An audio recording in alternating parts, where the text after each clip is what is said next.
ешкімді сүймеймін, ешкім ұнамайды. Ешкім ұнамай ма саған? Өтірік сезім болған енді қаламайсың ба? Иә. Қазір бәрі оңай ма? Миым сындырып отыр. Қайырмасын бастаған кезде менде ажырасу деген ой болған жоқ. Қызылорданың баласымын ғой, так что андай қатты сынамаймын. You're my girlfriend, so sorry. You're my girlfriend, so sorry. Құрметті достар, бірден фык етіп лайк басыңыз, фык етіп комментарий жазыңыз және барлық достарыңызға таратыңыз. Сіз үшін бір ғана сәт, біз үшін кайф, қызық лайф. Сахна төрінде Тора! жай ғана Тора! Қатыра!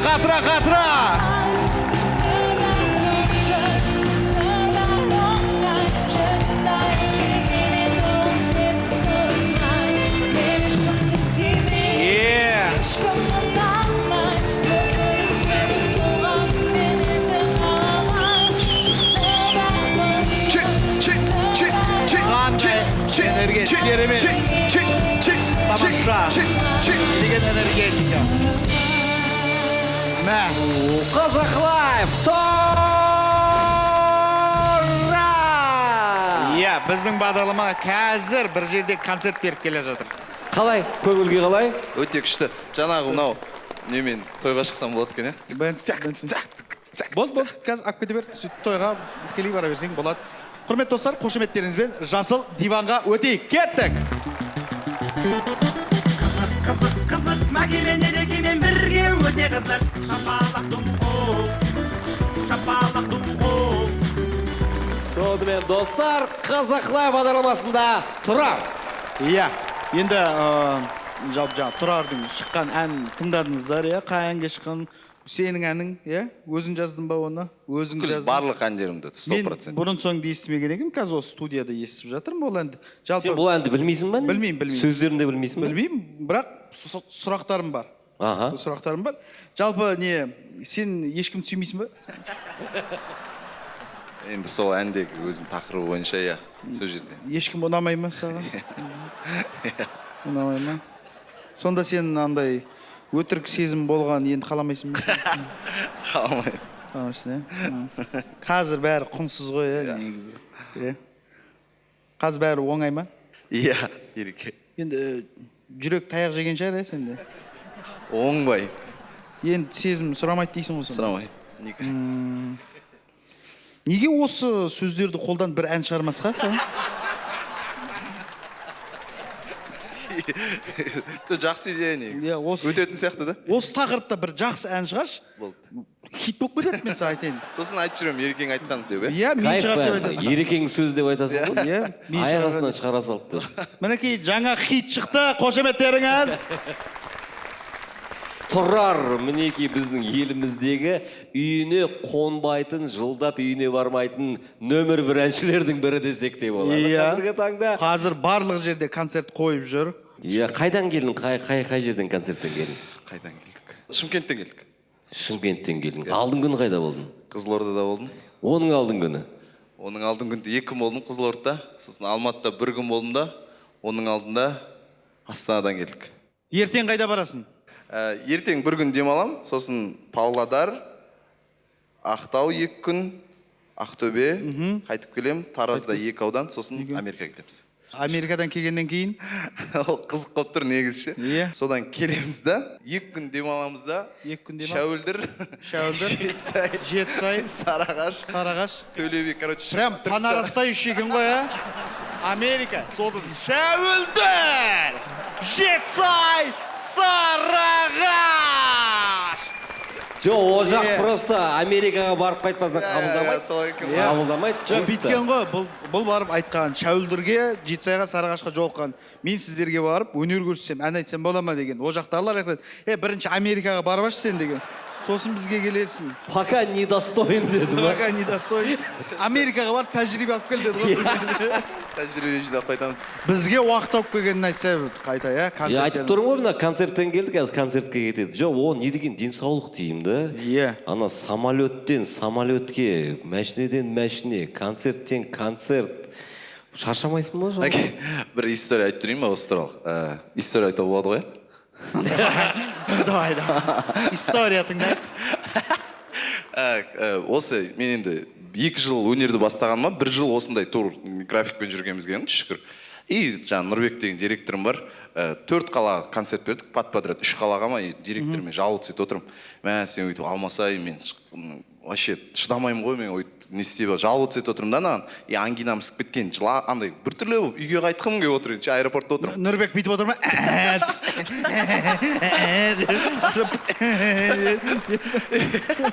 О, примерно негізі. И сөйтіп отырмыз, и Нұрбекке сөйтіп жалуыз етіп отырғам, и бір кезде аэропортта, Ақтауда ма бір жақта тұрық. Қайрат Нұртас кіріп өтіп бара тұр ғой, жанына. Мен жаным быт-быт штоп, ангинама орын отыр.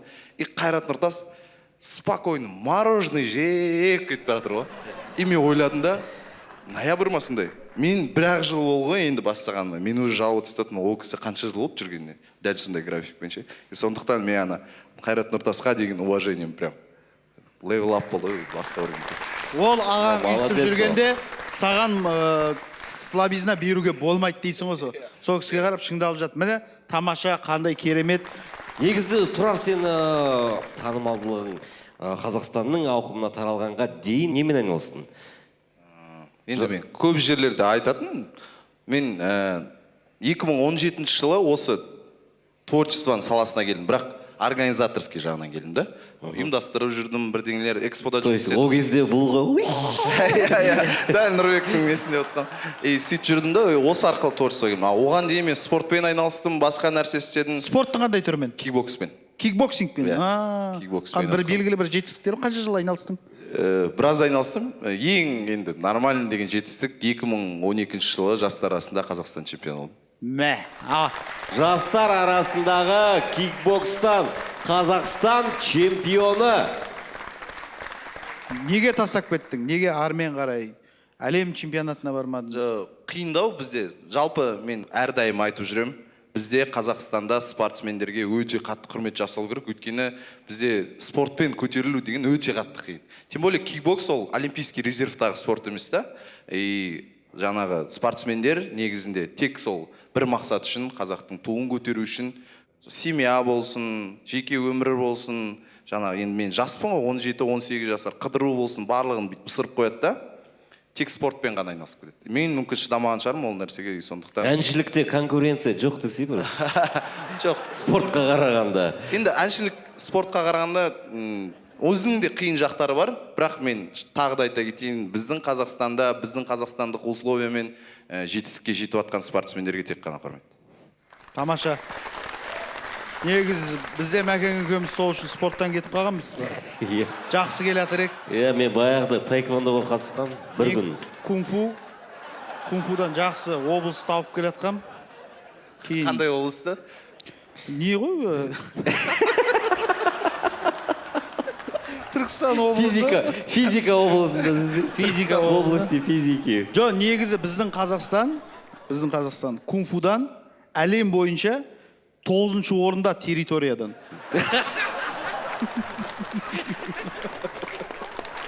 Жақсы. Өзі әнші, өзі спортсмен, 7 қырлы, 1 сырлы Тұрар. Тұрар, жалпы сенің есіміңе қарасаң, 2 және рар деп тұр. Неге? Жай Тұрар, Т-О-Рар деп жазамадың? Неге 2 рар? Или Тупак деген сияқты? Қазақтың 2 әрпін сонда бір цифрға айырбастай салдың ба? Қазақтың 2 әрпін 1-2-ге ауыстырды. Жоқ, ол мынандай болды. Ең бірінші Сарғыз деген өлең шығарып жатқан кезде біз даже әлі күнге дейін Сарғыз дистрибьюция деген нәрсе жоқ. Біз әлі жазып шығармағанбыз. Просто интернетке салайын деп жатырмыз. Әгугайға бере салатын кездер ма? Сол Казамузаға бере салатын кездер, Әгуге. И сөйтіп жазайын деп жатқан кезде маған айтты да қасымда отқан адам. Сарғыз деп жаздық ағылшынша шрифттармен. Тұрар деп жазсақ скучно болып қалатын шығар деді да. Айтып бір псевдоним қояйық та деп ойландық өзіміз. Сөйтіп сосын шірдік. Анау неше түрлі нәрселер қойғымыз келді. Сосын мен де андай қатты бір хотбой бірдеңе деген нәрселер келіп жатыр. Хотбой. Неше жылғысың? Жаңағы айтып жатқан нәрселер ғой. Сосын мен не деген қарапайымдылық дейсің ғой. Хотбой. И сосын айттым мен ондай нәрсе керек жоқ шығар деп. Сосын мен машина алсам, армандайтын кішкентай кезімде 002 рар деген номер алам, сол кезде турар болып көрінеді. Сөйтіп 0 турар деп алам деп ойлап жүргем. Сөйтіп жаза салайық дедім, сонымен кетті. Осылай қалдық қой, әлі күнге. Жоқ, маған қызық болып тұр да. Турарға дейін қандай варианттар болды тағы? Қатты. Ну, потолок ходбой. Иә, ходбой. Оған дейін қандай болды? Иә. Ұмытып қалдым, шын айтам ше. Бірақ сол жерде отырып кішкене бүйтіп разогнать еттік. Соны ана ходбойға келген кезде түсіндім ғой, что қате екен ше. Прикинь, ходбой болып қалдыра салғанда. Басқа направление кетіп бара жатқан. Құрметті достар, 22 қазан Шәуілдер қаласында Мирас және ходбойдың концерті.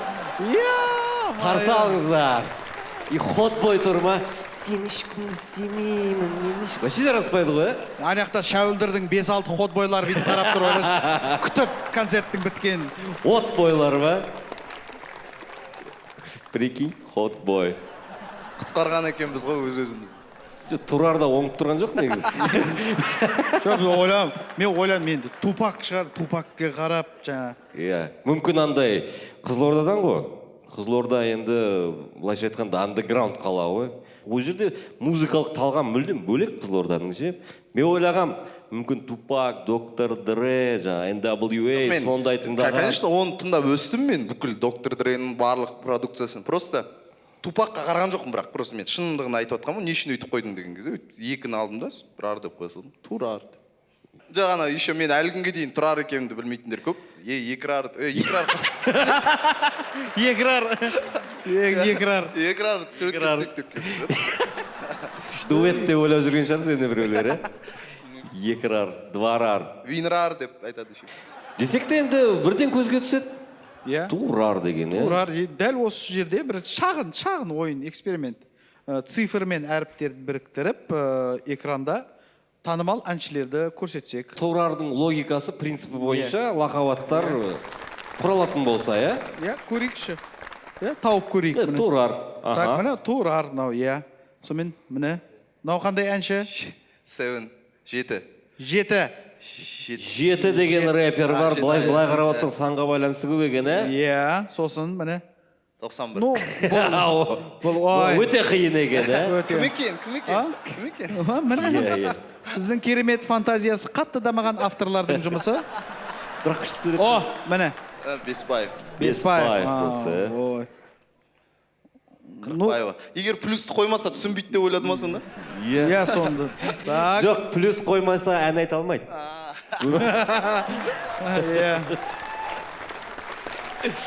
Жақсы. Так. Біржан Оразов, Алтаев. Бұл кім?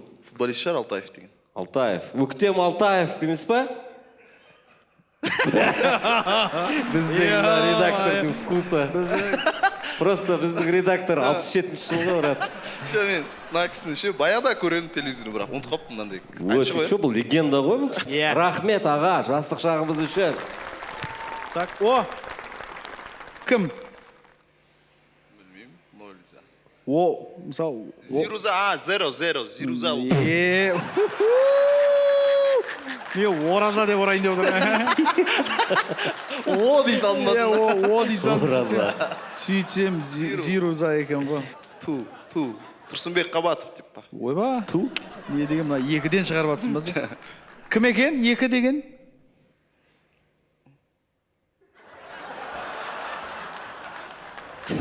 Дос. Испанский дос!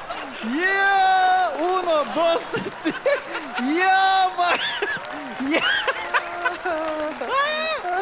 Ёлки-палки. Испанский стыд қой. Не деген фантазия. Сонда анаң бәрді осыған алып келді ғой олар, Дос стресс. Құрметті достар, біздің авторлар испан тілін біледі. Жалпы мен бұлай байқаймын да, Ереке, бұлар бір банда ма бір бәле? Бөлек жүреді, байқадың ба? Мирас, Торар, Әмре, Садраддин бар арасында. Бір бөлек бір әлем сияқты да, бұлай қараймын да? Жоқ, негізі бұлай біз Мирас, Марго, оның продюсері Марғұлан, әдем Марғұлан деген тоже блогер жігіт. Біздің жанымыз Жансерік бар, Қадырбаев. Біз өзіміз баяғыдан араласатынбыз. Баяғыдан. Ал Әміремен мен анау әнші болмай тұрған кезден араласатын. Ол өлең айтатын, мен өлең айтпайтын. Мынандай кезде араласатын. Иә, мен мынандай кезінде араласатын. И мен балдармен таныстырдым Әмірені, и сөйтіп, иә, бір өзіміз кішігірім бір орта болып қалдық қазір. Барлығы жаңа біздің ортамызда жаңа концерттің организаторы да бар, сценарий жігіт бар, Самат деген. Көп бизнесмен бар, Дәке бар, блогер жігіттерден. Сондай бір жақсы бір өзім де осы шын айтам, сол ортамен өзім де қатты мақтанамын. Андай бір бөлінейік деген мақсат жоқ енді, точно, бірақ жай нәрсе жазып қоймайық, бір кішкене болса да қоғамға бір кішкене болса да өз тарапымыздан бірдеңе бере алатын болсақ, хотя бы бір кішкене бірдеңе деген мақсатымыз бар. Ол енді жасырамаймын. Яғни Тамаша, жақсы. жаңағы клиптің өзі Мен ешкім сүймеймін. Иә. Біз сол жаңа мен айтқан Самат деген жігіт, сценарист. Мен ешкімді сүймеймнің несі, режиссері, өзі клиптің авторы. Өзі түсіріп шықты ма? Ең бірінші режиссерлік жұмысы. Қазір Самат енді Мирасқа түсіріп жатыр. Сол айтып тұрмын ғой, біз бір концерт істесек те өзіміздің балдар ведущий болады, өзіміздің балдар организатор болады, өздері сценарий жазады, өзіміз істеп, өзіміз жинап артына кете береміз. Яғни бөлек бір шығармашылық бірлестік десек те болады, иә? Қошеметтеріңіз. Тамаша. Анау мен ешкімді сүймеймін әні шығу тарихы қалай осы әннің? Сен мысалы ол ән ажырасу туралы ғой негізінде. Енді біздің елімізде өкінішке орай сондай бір проблема бар. Әдетте ән жазған кезде адам бойынан өткен, жүрегінен өткен сезімнен туындайды ғой ән деген. Мен әнді де сөзді де өзім жазамын да, бірақ ең бастысы әнге келген кезде идеядан басталады. Мен шын айтайын, мен ешкімді сүймеймінді жазып бастаған кезде, қайырмасын бастаған кезде, менде ажырасу деген ой болған жоқ. Мен басында қыз бен жігіттің арасындағы басқа бір отношениялар құнсыз болып кеткенін байқалдым да, несерьезно. Бәрі бір-бірімен не істейді, жүреді, даже достық болсын, басқа нәрсе болсын ше.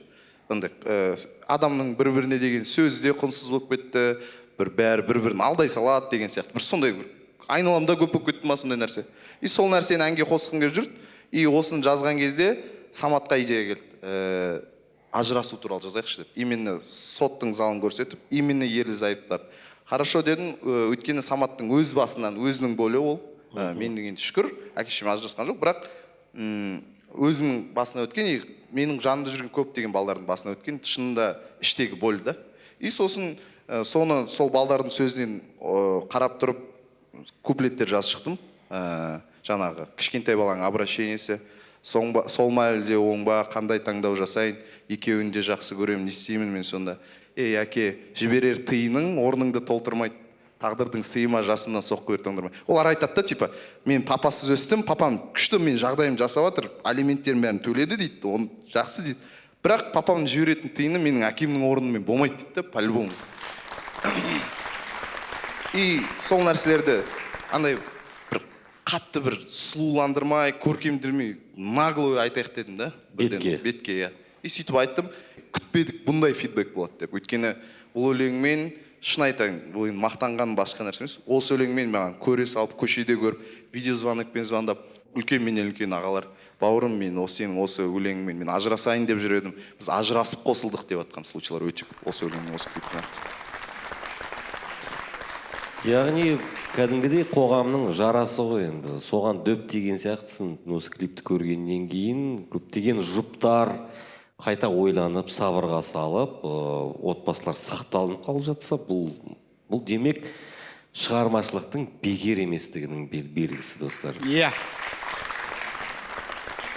Яғни бұл, былайша айтқанда, әлеуметтік жауапкершілігі бар шығармашылық дейміз ба, қалай социальный ролик десек те болады. Мен сөйтіп қабылдадым ше, негізінде басында бұл клипті көрген кезде мынау бір мемлекеттің бір тапсырысы ма, күшті жасап деп отырмын. Мен негізі мемлекет тапсырған ба деп ойладым ше. Біздің мемлекет басқа нәрсе тапсырады. Ол анау. Мемлекет тапсырса андай болады, мен бір кісіні сүйем, мен бір кісіні ұнатам, екі кісіні сүйем, екі кісіні ұнатам. Егер осы біздің бағдарламаны көріп, мемлекет бізге ұсыныс жасаса, мен көрсетуге дайынмын. Шынында домашний нәрселер туралы, басқа нәрселер туралы бізде идея бар, әндер де дайын тұр. Просто бізде ондай қаражат бөле алмай тұрмыз. Егер де сіздердің бағдарламаларыңызды көріп, көмектесем десе. Сондықтан құрметті жоғары жақтағы идеологиямен, жалпы әлеуметтік проблемалармен айналысатын жандар болса, немесе бір сондай қорлар болып жатса, мархаба, неге қолдамасқа, достар? Жаңа енді айтып өттің, сөзін өзім жазам дедің. Сенде былайша айтқанда авторлық, ақындық та қасиет бар. Енді өзің туралы өйтіп шлей өйтіп айтпай ақ қояйын. Жоқ енді бар. ұйқасқа екеуің бар. Ендеше дәл Мен осыған бұл байланысты. осы нәрсе айтылмай тұр, бір көкейімде жүрген сұрақ бар еді да. Енді Тұрар жалпы өзі енді hot boy ғой, былайша айтқанда. Иә. Hot boy ғой, былайша айтқанда андай мачолардың қатарындағы. Сондықтан мынандай сұрақта енді сенің жалпы Қазақстандағы топ 3 әнші қызың. Так, топ 3 әнші қыз. Бірінші очередте айтайын сразу. Айдана Меденова мен үшін прям қатты женский красотаның идеалы. Мен үшін. Керемет. Так.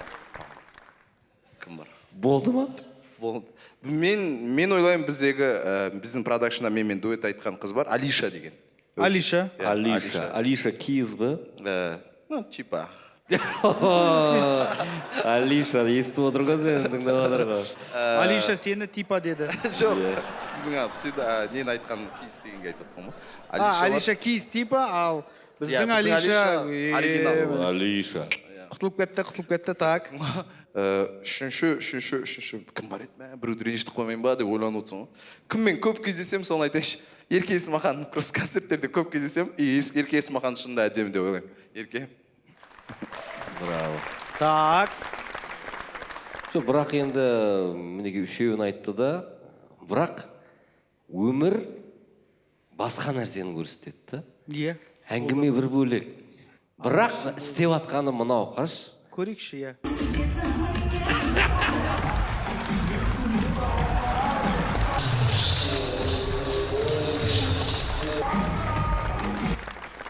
Қасында директормен қосып екеуі. Мен пайде оған чайқап тұрған жоқпын сол. Сырш деді ғой. Нұрбек түсіріп тұр ғой сол. Сырбаш деді. Сосын маған airdropпен жібересің деп тұр ғой. Қарашы ұшты очки болып қалды еще. Жоқ, сіз де тұрсаңыз ана арт жақта сіз де сөйтетін едіңіз. Менің жүрегімде бір ғана кісі бар. Дүйсем ғана ма? Не дейді? Иә. Ол Алтынай Жолдыбаев. Байқаңыз. Жоқ, дегенмен біздің негізі қыздар действительно күшті ғой, әдемі. Қазақтың әрбір қызы әдемі. Әрбір қыз әдемі. Деп құтып кететін бар еді, любой жерде осы сразу сөзін айтты. Күшті. Енді жаңағы әннің сөзін өзім жазам. Былай ұйқасқа екеуім бар деген сұраққа қайтып оралсақ, шағын ойын. Біз белгілі бір нұсқаны ұсынамыз, соңына келген кезде Жалғастырып жіберім керек па? Ұйқасты табу керексің де? Жоқ, ұйқасты тапқанда. Ладно, түсін қазір разбереміз. Одан кейін оригиналын тыңдап көреміз. Жобамен келе ме екен, келмей ме екен? Болды. Кеттік. Ойлардың ортасында сені ойлап қала беріп, мен сенен өтіп кетейін өтініш. Ойлардың ортасында сені ойлап қала беріп, мен сенен өтіп кетейін өтініш. Пара беріп. Қала беріп қой, Иә. Мен сенен өтіп кетейін өтініш пара беріп дейді. Осындай шығар логикалар. Пара беріп. Иә. Тыңдап көрейік. Ойлардың ортасында сені ойлап қала беріп, мен сенен өтіп кетейін өтініш пара беріп. Походу сен жазғасына осыны. Жоқ, түсіндің ғой логикасын. Типа, мен сен гаишник сияқты өтіп кетейін деп тұр ғой. Болды. Кеттік, келесі. Мен сені сүйемін, әлі де сүйемін, ренжімеші жаным, мен сені үшін. Мен сені сүйемін, әлі де сүйемін, ренжімеші жаным, мен сені үшін Күйемін деген нұсқа. Кеттік. Мен сені сүйемін, әлі де сүйемін, ренжімеші жаным, мен сені үшін өмір сүремін.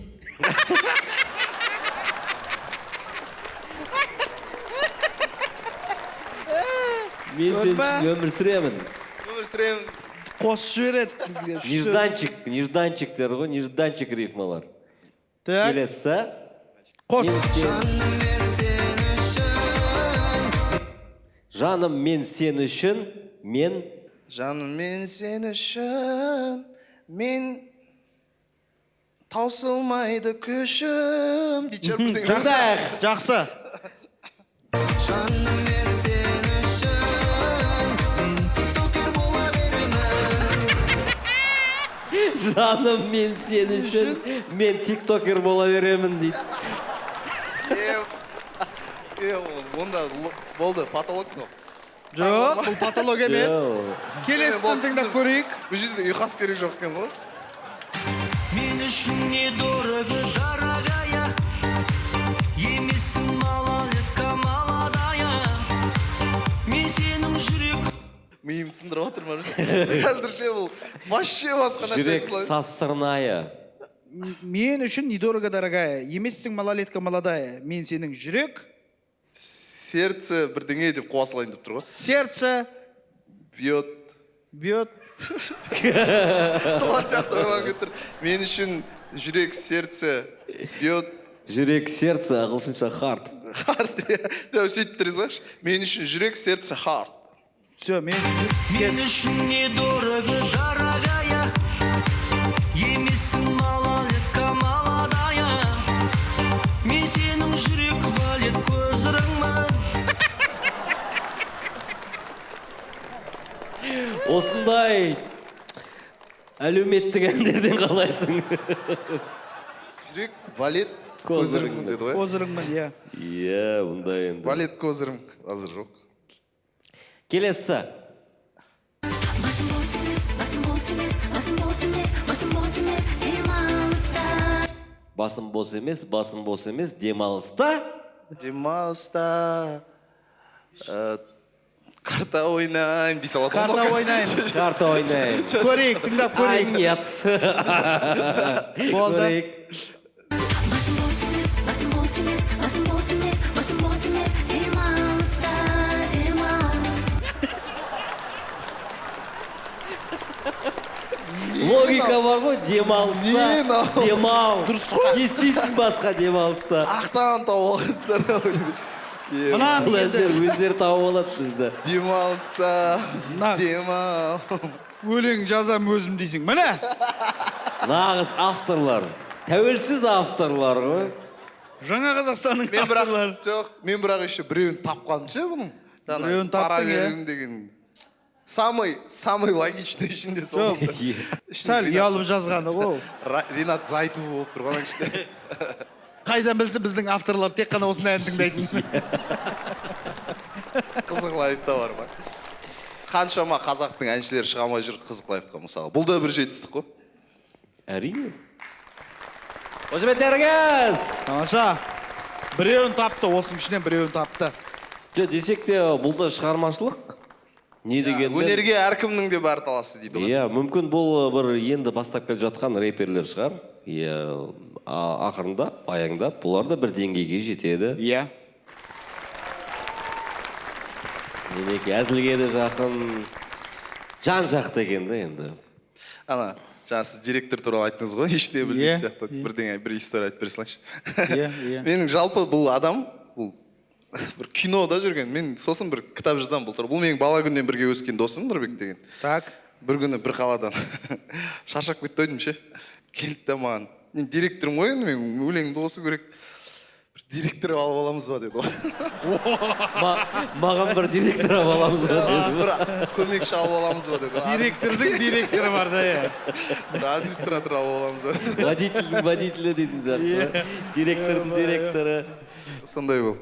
Жо, негізінде құрметті достар, бұл кісілердің еңбегі де өте зор. Иә, сахна сыртында жүреді. Иә, сахнаның сыртында жүреді. Көрінбейді жұмыстары, бірақ осылардың жұмысының арқасында кез келген өнерпаз еш нәрсені алаңдамай өзінің шығармашылығымен айналысуға мүмкіндік алады да. Сондықтан мінекей осы сәтті пайдалана отырып Қазақстандағы барлық өнерпаздардың қасында жүрген көмекшілеріне мың алғыс. Красавчики. Бізде бір көмекші жоқ осы. Бізде бір көмекші. Жоқ, бізде жұбантыр бар ғой. Жүреді. Біз оның көмекшісіміз. Соң жағдайын жасаймыз. Ұйқыдан оятып алып кетесіздер ма? Билет жіберіп. Тура солай ғой. Гостиницаны сол таңдайды. Жатпаймын мен, здесь неудобно здесь, как вы тут лежать будете? билетті бронь жасаған кезде өзіне бизнес класс алады да, бізге андай экономнан алады сондай. Бізде директордың райдері бар. Бізде райдер бар, иә. Біздікі де сондай. Директорлер үшін. Өзің ағылшын тілінде сөйлейсің бе? Өте нашармын. Ағылшынша менде прям мен бірақ жақсы мектептерде оқыдым, бірыңғай, бірақ сол менің басыма қонбай қойды ағылшынша ше. Қатты қонбай қойды. Музыканың тілі жоқ. Сөйтсе де сенің әндерің әуені ырғақты, билеуге ыңғайлы, мәшинеде тыңдауға ыңғайлы. Менің ойымша жалпы сенің әндеріңді рас уж Америкаға бара жатсың, олардың бір ағылшынша нұсқасын шығаруға болады деп ойлаймын. Мүмкін, сол жақта атып кетеді. Мүмкін, дайындап қойдыңыздар ма не? Қайдан біліп қойдыңыз енді? Бәрін біліп қоя бересің ғой. Сондай подходпен алып қоятсыз ғой деп. Елестетіп көрейік, шағын фантазия. Тұрар өз әндерін ағылшын тілінде айтып көрсе. Көреміз бе? Мәтінін береміз, дәл қазір сіз бэндпен бірге айтып көресіз. Айта көрейік. Енді мен бірден айтайын, произношение деген нәрсе менде қазір Қызылорданың баласың ғой, так что андай қатты сынамаймыз. Олды, қатты сынамаймыз. Ендеше бэнд сахнаға. Сонымен құрметті достар, Тұрардың арнайы ағылшынша әндер жинағы. Қабыл алыңыздар.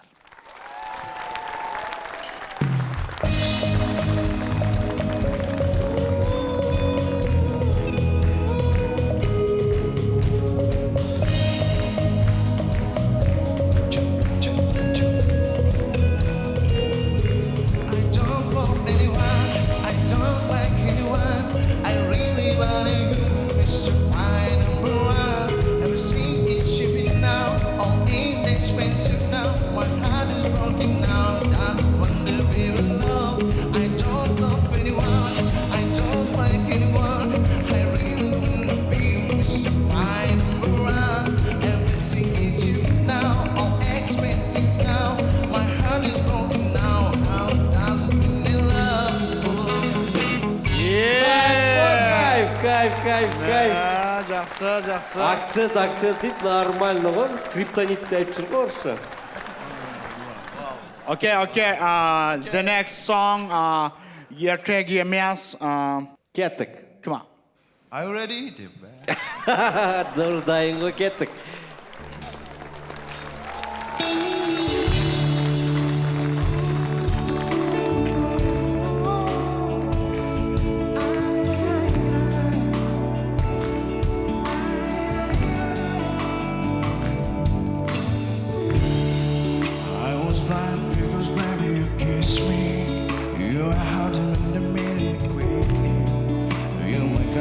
So sorry, you my girlfriend, so sorry. I was blind because maybe you kissed me. You are home, felt very quickly. You my girlfriend, so sorry. You my girlfriend, so sorry.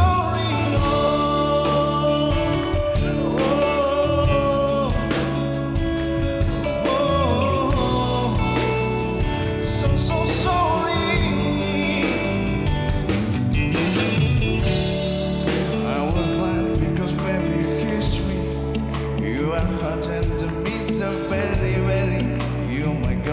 So sorry.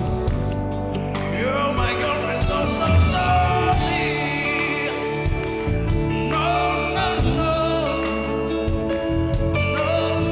No. So sorry.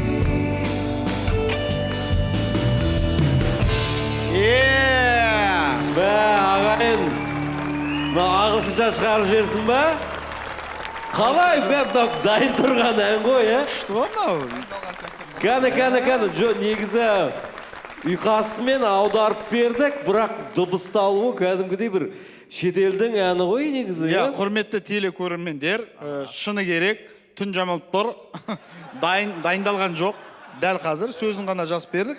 Осы жерде орындап беріп жатыр. Жоқ, кәдімгідей, брат, ағылшынша жазып, жай ғана жаңағы iTunes-ке саласаш? Болды, иншалла көру керек еді. күшті идея бердіңіздер. Иә, кейін процентін өзің аудара жатарсың өзің. Біздікі сол 10% қой. Кеспестен. Кеттік. The next song, ladies and gentlemen, Think About You. Ойлай берем. Cable Allen's'dir. My lovely baby, way I think about you, think about you, think about you. I so beautiful and I love you, and I love you, I love you.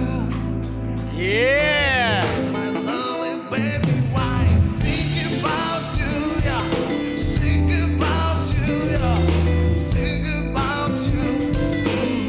I am so beautiful and I love you, and I love you, I love you. My lovely baby, we're thinking about you, yeah, thinking about you, yeah, thinking about you. I am so beautiful and I love you, and I love you, I love you.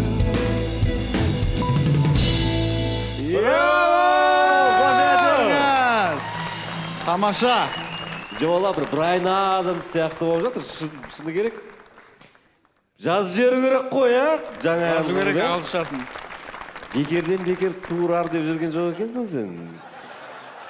Бір кәдімгі бір Американың ағылшынның әні сияқты естіліп тұр ғой, Тамаша, құтты болсын ағылшынша нұсқасы. Ендеше құрметті достар, қошеметтеріңіз Қызық Лайф бағдарламасында талантты Тұрар!